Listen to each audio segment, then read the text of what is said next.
COVID-19 spreads mainly through close contact from person to person.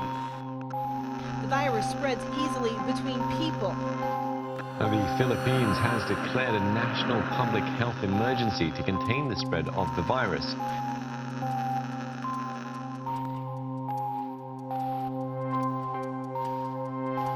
Philippine President Rodrigo Duterte has declared a lockdown of the capital, Metro Manila.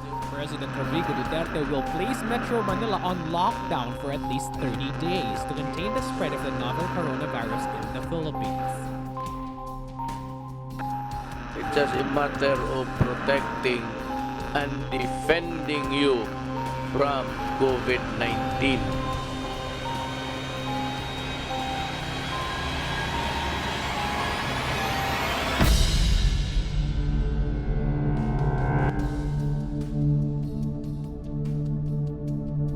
COVID-19 kasi isa siyang respiratory disease, no?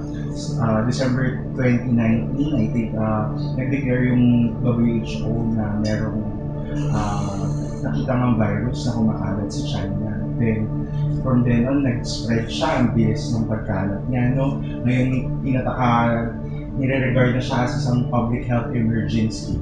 Ang nagsasabi nito ay yung tinatawag natin SARS coronavirus 2. So, isa siyang virus na kumakapit sa daanan ng hangin natin sa respiratory tract. Ito ay nagdadala ng parang yung sa iba, nakikita natin parang influenza-like illness o sa simula para lang siyang trangkaso. Pero mabilis ang pag-deteriorate ng pasyente kasi nagdadala ito ng pagkasira ng pinakamababa kasi natin sa prevention sa start yan sa personal protective equipment natin. Pagsusuot natin ng masks is very important. Meron tayong mga hygiene practices such as proper hand washing, paggamit ng mga disinfectants, yung mga katulad ng alcohol. Another means of prevention natin, tinitignan natin yung anggulo ng pakikipagpasalamuha sa mga tao. So, dito pumapasok yung tinatawag natin social distancing, yung in-implement ng i-recommend ng DOH na implement natin sa munisipyo natin. Ito yung paglayo sa bawat nakakasalamuhang tao ng around 1 to 2 meters. Usually workplace, occupational. Yung means of prevention natin dito sa level na to, tignan natin yung work schedules. Kung pwede, kung kaya i-minimize yung mga nasa office, minimize natin. Kung kaya work from home setup, work from home. Next is yung mga engineering modifications natin sa environment natin. Tapos, meron din tayong mga means of prevention at an administrative level. So dito pumapasok yung mga policies natin. Yung pag-institute natin ng quarantine, ng mga curfew, and iba't iba pang mga policy yan na regarding sa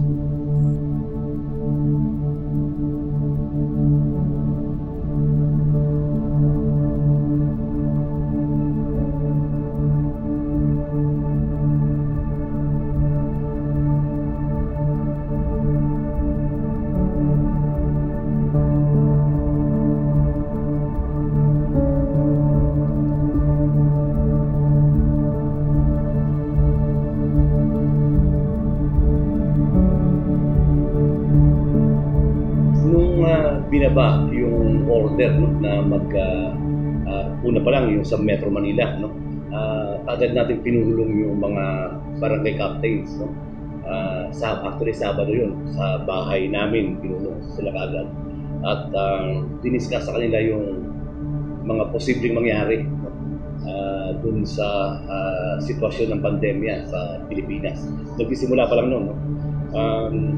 Dun pa lang palitan na kami ng puro-puro at nagkaroon ng basihan para sa pangmahabaang pagpaplano kung paano ikakasa ang makinarya ng LGU sa paglaban ito. At totoo nga, Lunes pa lang ay Lunes ng hapon, binaba na yung order para maging ma-lockdown na, quote-unquote, ang Luzon. Ay maluwag nating naplano agad yung response natin sa COVID.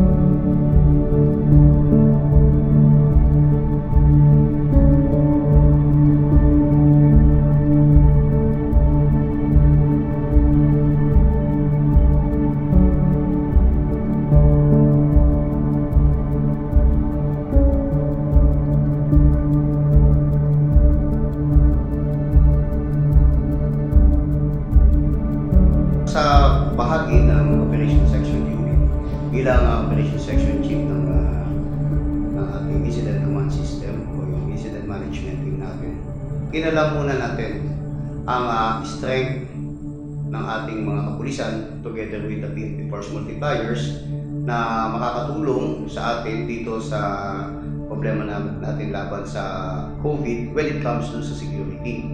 At ganun din, in-assess din natin yung ating mga AFP counterparts. Ngayon, nung malaman na natin yung kakayahan ng ating mga kapulisan, AFP counterparts at saka yung ating mga PNP Force Multipliers, tinignan naman natin yung mga kakailanganin natin. Handa ba yung ating mga frontliners na harapin yung COVID na to? So basically, it's a question of planning. No? Kailangang iplano kung paano gagawin. Kaya nga lang, ang pagkakaiba sa sitwasyon ngayon, dahil paiba-iba yung sitwasyon araw-araw, kailangan mong mag-adjust ng plano para matugunan yung mga issues na nangyayari araw-araw. Since mahaba yung stretch ng Tagkawayan, ng highway ng Tagkawayan, kung saan dumadaan dito yung mga papunta ng Bicol, Region 5. So, hindi natin talaga ito mapipigilan. So, ang ginawa natin, nag-establish tayo ng 2 checkpoint to see to it na lahat ng papasok sa atin ay lalabas din sa kabila. And itong checkpoint na to, i-check din nila kung ang mga dumadaan ba dito ay authorized person outside resident. Since marami din tayong mga barangay dito na malalayo, nasa mga mountain zone at saka sa railroad zone, ni-utilize natin yung tulong ng ating mga barangay officials, mga barangay police at mga PNP Force Multipliers na sila naman ang magbabantay doon. And syempre, laging nandun yung coordination with the PNP. Ang ating pong hotline ay lagi pong nakaantabay sa lahat ng mga barangay officials po natin na tatawag at mga kailangan ng tulong. So immediately after na humingi sila ng tulong sa ating kapulisan sapagkat mayroong mga tao na nakapasok sa kanila ng walang coordination, pinupuntahan agad ito. Tingin ko yun yung tamang hakbang, kasi una, hindi kaya talagang i-manage ng central government yung implementation ng programa para sa paglaban ng COVID. Dahil una, dapat hanggang barangay level yung ating pagbabantay. Yun yung pinaka-basic government unit natin. Kung isipin natin mabuti, ang pinaka frontliner talaga yung pamilya. Sila mismo yung dapat mag-alaga ng kalusugan nila. Sila mismo yung dapat magbantay para hindi mahawa yung household nila. At siyempre sinusupervise ko ng barangay. At mas magiging epektibo yung laban natin kontra COVID kung naka-decentralize ang implementation ko. Yung mga bagong dating ay gusto natin mamonitor muna ng fall and masinising pag susuri kung talaga sila ay free sa COVID, dahil nga sa ating mga kababayan na kapag ikaw bagay nailagay sa PUI or PUM, para ang tingin sa iyo ng mga tao ikaw ay isa ng kriminal, hindi ka na karapat-dapat kausapin o iwasan. Iniiwas natin sa harassment. Bagkos ating unawain na itong PUM at PUI, kaya nga natin inilalagay sa isang lugar na sila lang nandun, ay hindi para sila itrato na sila ay positibo na. Ang ating iniiwas dito ay yung sila ay may travel history sa mga infected areas o town. Iniiwas natin ang pagkalat nito kasi hindi nga natin kita itong ating kalaban, medyo may kahirapan. Ito, tinatrato natin lahat ng ating mga kababayan na tayo ay nasa PUM. So, ito ay isang pagbabalangkas ng isang pamamaraan para maiwasan natin at kitang-kita naman ang resulta. Sabi nga, the end justify the means. Panatilihin po natin nakasuot ng ating mga face mask at maintain ang social distancing. Ganun din, nakita din ng ating mga barangay officials at lahat ng ating mga frontliners na nasa barangay kung gaano ka-effective yung awareness, yung community awareness na pagka may mga dumating sa kanilang mga tao, agad-agad nire-report nila to sapagkat aware sila na baka itong mga tao na to ay maaaring magdala ng sakit sa kanilang barangay. So yung coordination ng barangay official at ng PNP at ang ating mga PNP force multipliers ay maayos. Nagdepende tayo sa mga kapitan, no? Kaya mahalaga na na-decentralize dahil yung karakteristik ng pandemya, hindi tayo pwedeng gumala. Dahil pag gumala tayo, nilalabag natin yung overall strategy ng kampanya, which is minimal contact at social and physical distancing. No? So, naipamahala natin sa mga kapitan ng mga barangay, sa sangguniang barangay, sa mga PHW, sa mga barangay tanod, at sa mga daycare workers, yung information dissemination. Pero of course, may limitation to, no? Meron itong disadvantages dahil pag down the line, pag humahaba yung pasa-pasa ng information ay merong distortion. Pero wala tayong magagawa. Yun yung pinaka-epektibo at pinaka-viable na paraan para pagpaabot tayo ng impormasyon sa ating mga kababayan. Actually nga, yun yung isang aking disadvantage ngayon. No? Una, bilang mayor, bilang politiko, gusto ko sanang makaharap o makadaong pampalad yung ating mga kababayan para mas personal na malaman ang sitwasyon nila. Pero dahil sa posibleng ako ay carrier din, dahil marami ako nakakahalubilo ng ibang tao, hindi nararapat na bumaba ako sa kanila dahil kung sakaling ako ay may COVID at asymptomatic, ay baka ako pa yung magkalat ng virus sa ating mga kababayan. Well, ultimately, hindi ako makakapagpasunod kung ako mismo yung lalabag dun sa patakaran ng paglaban sa COVID virus.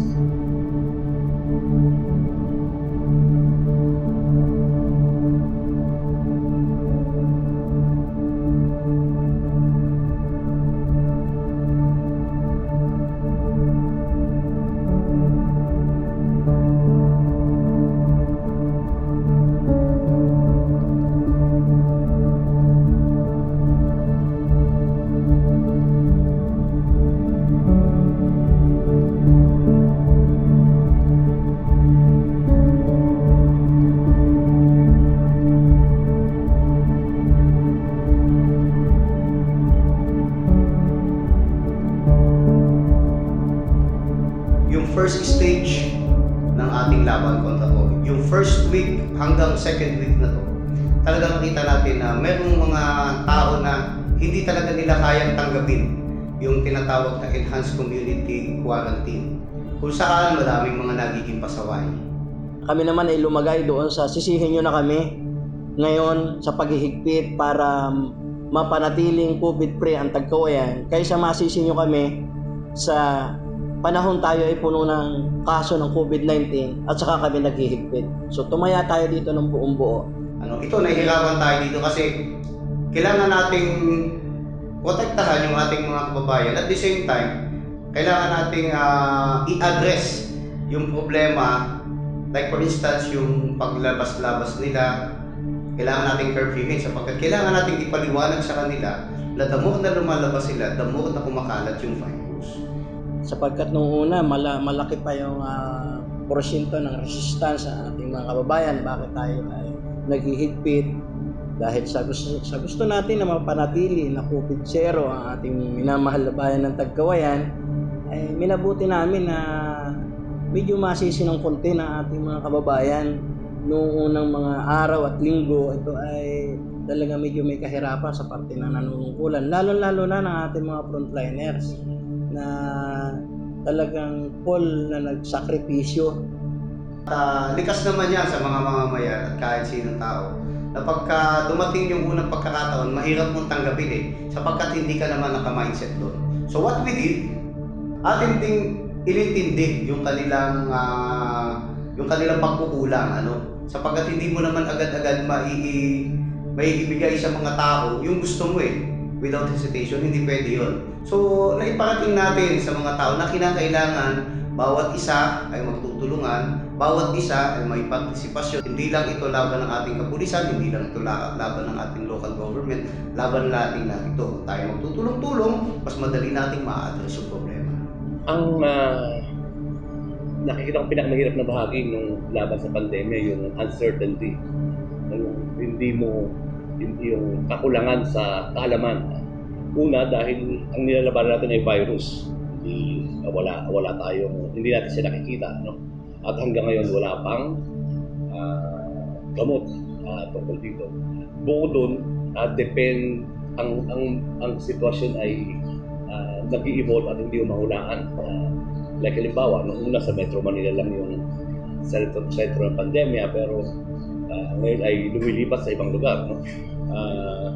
Yung ating response dito ay depende sa kung saan lumalabas yung virus. Una, nung nasa Lucena pa lang, iba yung ating estratehiya, pero nung nagkaroon sa Calawag, nagkaroon sa Lopez, biglang nag-iba, nag-shift. No?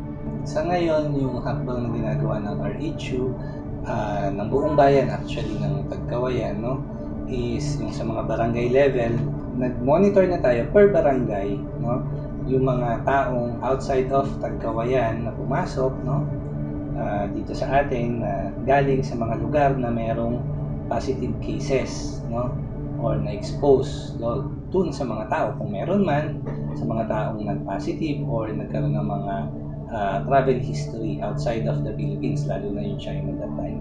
So nakumpleto naman nung karamihan sa atin na na-monitor, no, mahigit 3,000. At awa ng Diyos, wala naman pong nagkaroon ng significant signs and symptoms ng COVID. So natapos naman nila yung 2 weeks, no, wala namang naging problema. Ultimately, ang dulo sa lahat, kung nagpaplano ka, pinakamaganda sana yung may time frame, di ba? So, magpaplano ka for 3 years, isang term ng mayor, or pangmahabaan 10-year development plan. Pero ito kasi uncertain yung ending. Hindi natin alam kung kailan matatapos. Ang objective lang natin ay yung end game na kapag dapat matalo natin yung virus. At dapat, pag natalo natin yung virus, minimal ang ating casualty sa Tagkawayan at hindi tayo masyado na-apektuhan. At yun yung patuloy natin ginagawa, no? Maging zero ang ating COVID case sa Tagkawayan at hopefully hanggang sa magkaroon ng bakuna, which is the end game, no? nung pandemya nito. Pag nagkaroon ng bakuna ay zero pa rin sana ang bayan ng Tagkawayan.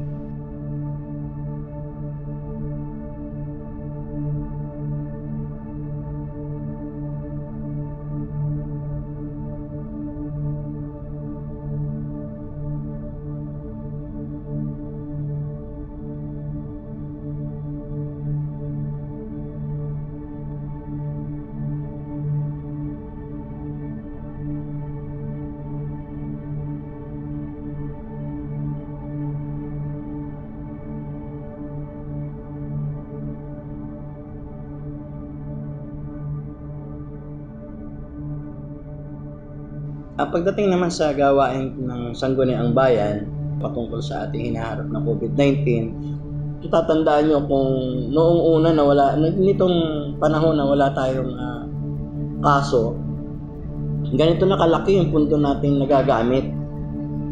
How much more kung tayo magkameron ng kahit isa na kaso. So ibig sabihin tatagal, hahaba, mauubos ang pundo, dadating tayo doon sa punto na talaga medyo magkakahirapan. At yun ang ating ginawa ng paraan na mapigilan at nagtalaga tayo ng mga ordinansa na makakasagot sa ganitong magiging sitwasyon. Ang dahilan natin dito ay yung walang pagka-delay. Unang-una kukunti na nga, hindi na sapat, ay madidelay pa. So nasiguro niya na hindi magkameron ng malaking agwat ang pagbibigay ng ating ng pagkain sa ating mga kababayan. And at the same time, nagbibigay tayo ng mga vitamins sa mga senior citizens that time, no? Especially vitamin C, no? Yung iba naman multivitamins, no?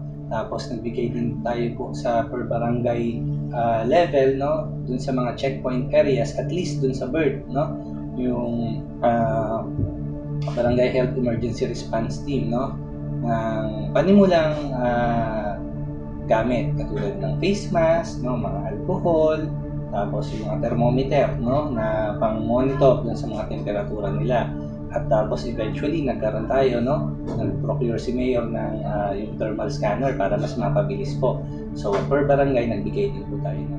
Nangangahulugan pa nga ito na yung nararanasan ng ibang bayan tulad sa Metro Manila na nagkakadili-dili, lalo na sa pagdadala ng ating mga Supreme Food Pack. Hindi natin naranasan yan sa bayan ng Tagkawayan dahil sa maagap na pagkilos ng ating punong bayan. At kami naman ay kita ng ating mga kababayan na sa panahon ng pag-meeting ng ating mga kapitanes at ng iba nating mga head of offices, doon din ay kami nagdaos ng isang sesyon para aprubahan ang mga budget na kinakailangan ng ating punong bayan sa maagap na pagtugon sa pangangailangan ng ating mga kababayan.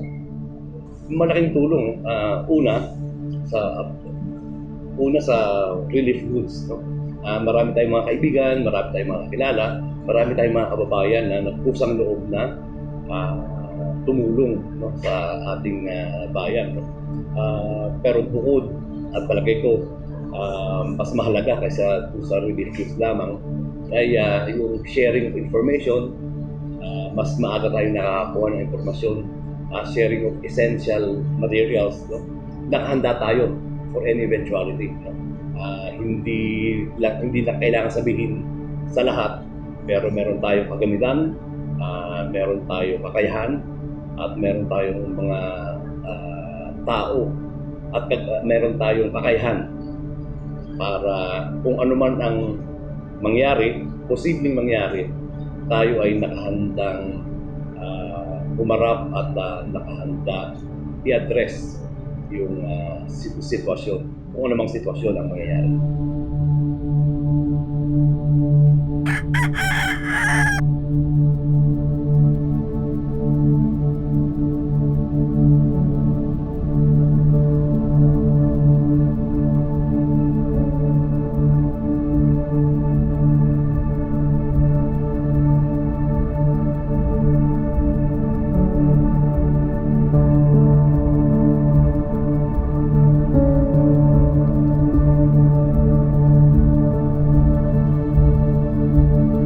Kasi nagbaba na from ECQ, kung magiging GCQ tayo, which is dun sa algorithm GCQ na rin ang Quezon, no?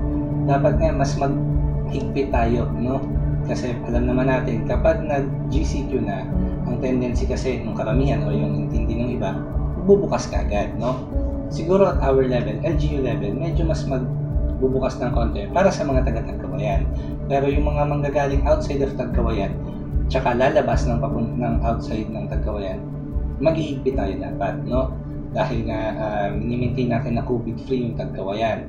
So, ang isa sa nakikita natin dito na common denominator is the participation, cooperation and participation ng barangay official, ng PNP, and the PNP Force Multipliers, at lahat ng mga personnel natin under the Operation Section Unit. Maling thinking na nangyayari sa atin, since COVID-free tayo, bakit hindi pa tayo magbukas kaagad? Which is mas nakakatakot nga po, no? Kasi pag nagbukas po kaagad-agad nang hindi pa dahan-dahan, no? Binigla natin yon.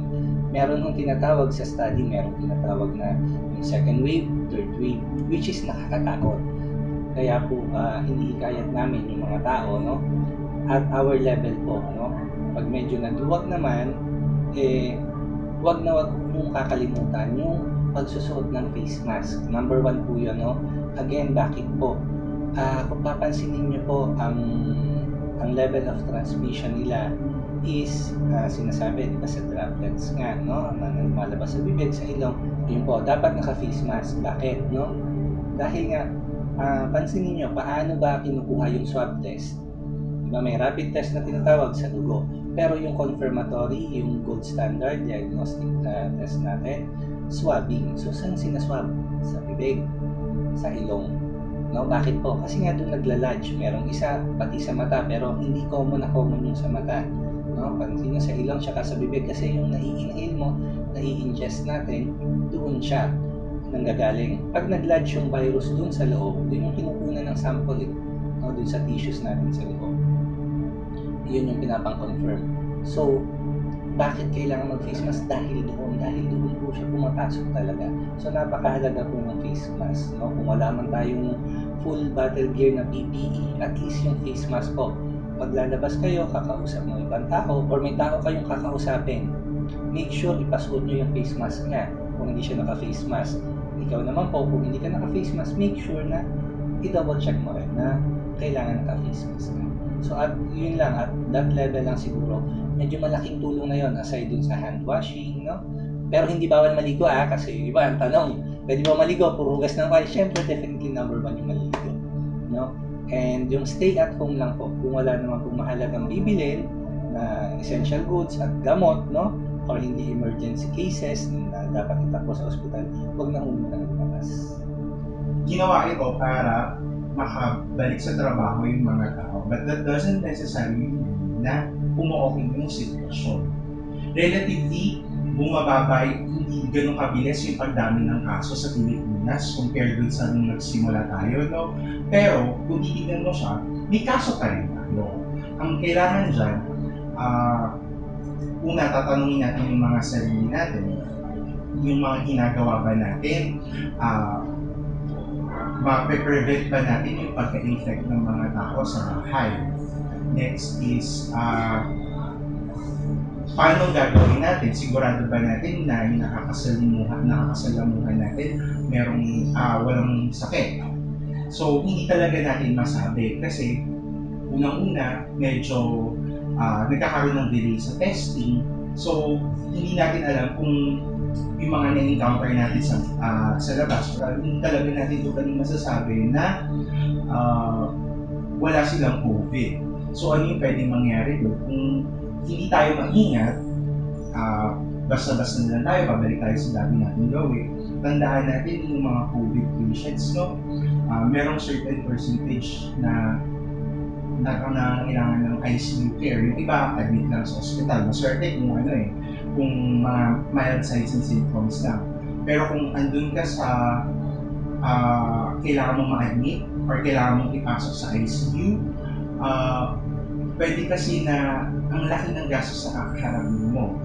Iba pa yun dun sa posible na pagkamatay ng pasyente. Regarding doon naman sa kapasidad natin, napakababa po, no? Hindi tayo ganun kahanda talaga kasi nga, syempre yung capacity natin, no? Napanood, wag naman magkaroon ng positive dito. Pag nagkaroon kasi tayo ng positive, yung capacity ng hospital natin, no, na mag-cater ng ganung pasyente, hindi ganun kahanda compared dun sa QMC, no? Hindi tayo pwedeng bumalik sa dati. Hindi kailangan lagi tayong alerto kasi kung hindi, pwede tayong tamaan ng ingat nila. Hindi pwede na basta yung hindi na tayo mababaan. Sa panahon ngayon na nakita natin ang sakripisyo ng ating mga frontline workers, yung mga frontliners natin, yung mga nasa security. So sana magtulungan pa rin ang bawat isa, makiisa ang ating mga mamamayan sa paglaban dito sa COVID. Sapagkat lahat ng pinaghirapan natin sa loob ng mahigit 2 buwan na pagpapagod, pagpupuyat, paggastos ng pamahalaan ay mawawalang saysay kung pagdating ng oras, pagdating ng panahon na to na tayo ay naging relax, ay mapapasukan tayo at muling dadami ang COVID o ang infection dito sa atin ng COVID-19. So, kailangan mas paigtingin natin ang ating pagbabantay at kung nagpakahirap na tayo ng matagal na panahon, mas dito tutukan pa po natin. Huwag tayong mapapagod at huwag din tayong mawawala ng pag-asa. Hindi tayo dapat makampante dahil sa mga susunod. Una, hindi natin ito nakikita. Posible tayong mahawa kahit na ang nakakasalamuhan natin ay wala pinapakitang sintomas. Pangalawa, hanggat walang bakuna na siya lamang tanging solusyon, no? ayon sa mga doktor, ay hindi magkakaroon ng tuldok itong pandemyang ito. Mapera magkaroon ng isang himala na basta na lamang mawala yung virus na hindi unlikely na mangyari. At bukod doon, habang tumatagal ang panahon, parami sa ating mga kababayan ang siyempre gusto umuwi dito sa ating bayan. Hindi lamang dahil sa wala silang trabaho, kundi gusto nila makapiling ang kanilang mga mahal sa buhay. At itong mga kababayan natin ito na siyempre gusto natin tanggapin at hindi natin pwedeng pagbawalan ng pangmatagalan ng mga istorya ay posibleng may dalang virus. No? So actually yun na yung pinaghahandaan natin ngayon, yung pagdagsa ng ating mga kababayan na papayagang umuwi sa ating bayan. Kailangan itong harapin, pero kailangan may plano. Ang plano natin ay hanggang walang bakuna, lahat ng papasok sa ating bayan ay i-community quarantine natin. 14 days na quarantine sa ating quarantine facility. Dahil sa ating sitwasyon ngayon na tayo ay COVID-free, no? Walang ibang naka-isang kalahating buwan. Magdadalawang buwan na tayo na COVID-free. So kung tayo lang walang pagkukunan ng virus, no? So ang tanging source lang ng infection ay kung may mga papasok sa ating bayan na may dalang virus na hindi natin na-check. No? So dahil nga ito pang mahabaan, hindi natin alam kung hanggang kailan magkakaroon ng bakuna. Hanggat walang bakuna, lahat ng papasok sa ating bayan ay dapat pa-quarantine. Bagamat mahirap ito, no? At hindi kayang gawin ng pamahalaan lamang, kailangan natin ang tulong ng ating mga kababayan na kapag meron silang nalaman na bagong pasok, no? Na hindi natin na harang sa checkpoint, dapat ay sila mismo ang magsasabi sa amin, sa kapulisan, sa mga PHW, sa mga party officials na yung pagdating ng taong ito, nang sa gayon ay may quarantine natin agad.